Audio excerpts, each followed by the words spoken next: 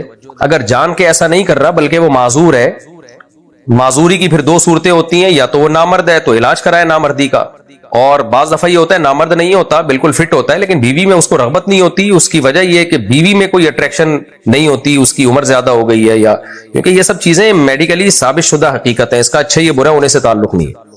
تو اگر اس کی رغبت ہی ختم ہو گئی ہے تو وہ صاف طور پہ بتا دے کہ بھئی میرے بس میں نہیں ہے۔ تو ایسی صورت میں پھر عورت اگر طلاق کا مطالبہ کرتی ہے تو مرد کو چھوڑ دینا لازم ہے اس کو۔ باقی کسی صورت میں بھی نہ مرد کے لیے زنا کی اجازت ہے، نہ عورت کے لیے کسی غیر مرد سے تعلق قائم کرنا اس بیس پہ کہ شوہر نامرد ہے یا شوہر بیوی کے پاس نہیں آتا، یہ جائز نہیں ہے۔ عورت کہیں بھی بدکاری نہیں کر سکتی، سخت گناہگار ہوگی۔ ہاں یہ ضرور ہے کہ شوہر سے کہہ دے بھائی مجھے گناہ کا خوف ہے، آپ مجھے چھوڑ دیں، تو ایسی صورت میں شوہر کو پھر چھوڑنا پڑے گا بیوی کو۔ 6 سال پہلے میری منگنی ہوئی تھی، میرے سسرال والے کہہ رہے تھے کہ ابھی 1 سال اور انتظار کرو، کیا میں کسی اور لڑکی سے چھپ کے نکاح کر سکتا ہوں جبکہ میں نے اس کو یہ بتایا ہوا ہے کہ میرا نکاح ہو چکا ہے؟ اچھا، پچھلے والے مسئلے میں ایک بات یہ بھی ہے کہ بعض دفعہ یہ ہوتا ہے کہ مرد عورت کے قریب نہیں آتا بیوی کے، اس میں رغبت ہی نہیں ہوتی بیوی میں اس کو، اور عورت جو ہے وہ کہتی ہے کہ بھئی میں طلاق اگر لیتی ہوں تو میرے بچے رول جائیں گے، تو میں اسی مرد کے ساتھ رہتی ہوں، تو اب یہ شوہر بھی نہیں آ رہا تو کیا کروں میں؟ تو پھر اب آپ کے پاس صبر کے علاوہ کوئی اور راستہ نہیں ہے، یعنی یہ کوئی عذر نہیں ہے کہ مرد یا عورت کے لیے یہ زنا کی اجازت ہو جائے، کیونکہ ایسے کیسز بھی آئے ہیں ہمارے پاس کہ خاتون کہہ رہی ہیں 2 سال سے میرا شوہر میرے قریب ہی نہیں آیا ہے، تو اب غیر مردوں میں دلچسپی لیتی ہوں میں۔ تو میں ان خواتین سے کہتا ہوں بھائی آپ طلاق لے کے کہیں اور شادی کرو، کہہ رہی ہم طلاق لوں گی تو بچے رول جائیں گے، اور کوئی بندہ شادی بھی نہیں کرتا آج کل۔ تو یہ خوب سمجھ لیں یہ کوئی عذر نہیں ہے آپ کے لیے کہ آپ غیر مردوں میں دلچسپی لینا شروع کر دیں کہ بھی میرا میاں جو ہے مجھے لفٹ نہیں کراتا تو میں ادھر ادھر منہ مارنا شروع کر دوں، حرام ہی ہے۔ تو آپ کے پاس یا تو ڈیورس لیں، کہیں اور شادی کریں، یا پھر صبر کے ساتھ اسی کے ساتھ زندگی گزارے اور اپنی عفت اور پاک دامنی کی حفاظت کریں۔ 6 سال پہلے میری منگنی ہوئی تھی، میرے سسرال والے کہہ رہے ہیں کہ ابھی 1 سال اور انتظار کرو، کیا میں کسی اور لڑکی سے چھپ کے نکاح کر سکتا ہوں جبکہ میں نے اس کو یہ بتایا ہوا ہے کہ میرا نکاح ہو چکا ہے مگر رخصتی نہیں ہوئی ہے، اور پھر بھی وہ مجھ سے نکاح کرنے پر راضی ہے، لیکن نہ اس کے نہ میرے گھر والے دوسری شادی کرنے پر راضی ہیں۔ اگر ہم چھپ کے بغیر ولی کے عدالت کے ذریعے نکاح کریں تو کیا یہ نکاح ہو جائے گا؟ یہ چھپن چھپائی کے میں بالکل قائل نہیں ہوں، اس میں لڑکیوں کو الو بنایا جاتا ہے، عدالت میں جا کے لڑکے لڑکی سے نکاح کرتے ہیں، لڑکی کے ماں باپ انوالو نہیں ہوتے، اور کیونکہ اب ماں باپ انوالو نہیں ہوتے تو لڑکی تو اس وقت جوش میں ہوتی ہے، 4 5 6 8 10 دن میں مرد کا جوش ٹھنڈا ہو جاتا ہے، اس کے بعد وہ اس کو بوجھ سمجھتا ہے، لٹکا دیتا ہے، طلاق دے دیتا ہے، اور بعض دفعہ لٹکا کے چھوڑ دیتا ہے اس کو۔ تو میں کبھی بھی مشورہ نہیں دوں گا کسی لڑکی کو بھگا کے ولی کی اجازت کے بغیر آپ کورٹ میں نکاح کریں، تو اور خاص طور پہ جب جہاں آپ کی شادی ہوئی بھی ہے وہ جب بیٹی کو رخصت کریں گے تو آپ کو کنوارا سمجھ کے کریں گے، تو یہ بھی ان کے ساتھ بھی دھوکا ہوگا، وہ تو یہ سمجھ رہے ہیں کہ آپ کنوارے ہو، تو یا تو ان کو بتا دیں۔ اس کا آسان حل یہی ہے، ان کو بول دیں بھائی 1 سال میں انتظار نہیں کر سکتا، میرے لیے برائی سے بچنا مشکل ہے، یہ نہ بولیں برائی سے بچنا مشکل ہے، بس ویسے ہی بول دیں کہ میں 1 سال انتظار نہیں کر سکتا، تو مجھے اس دوران اگر کوئی مل گیا تو میں نکاح کر لوں گا۔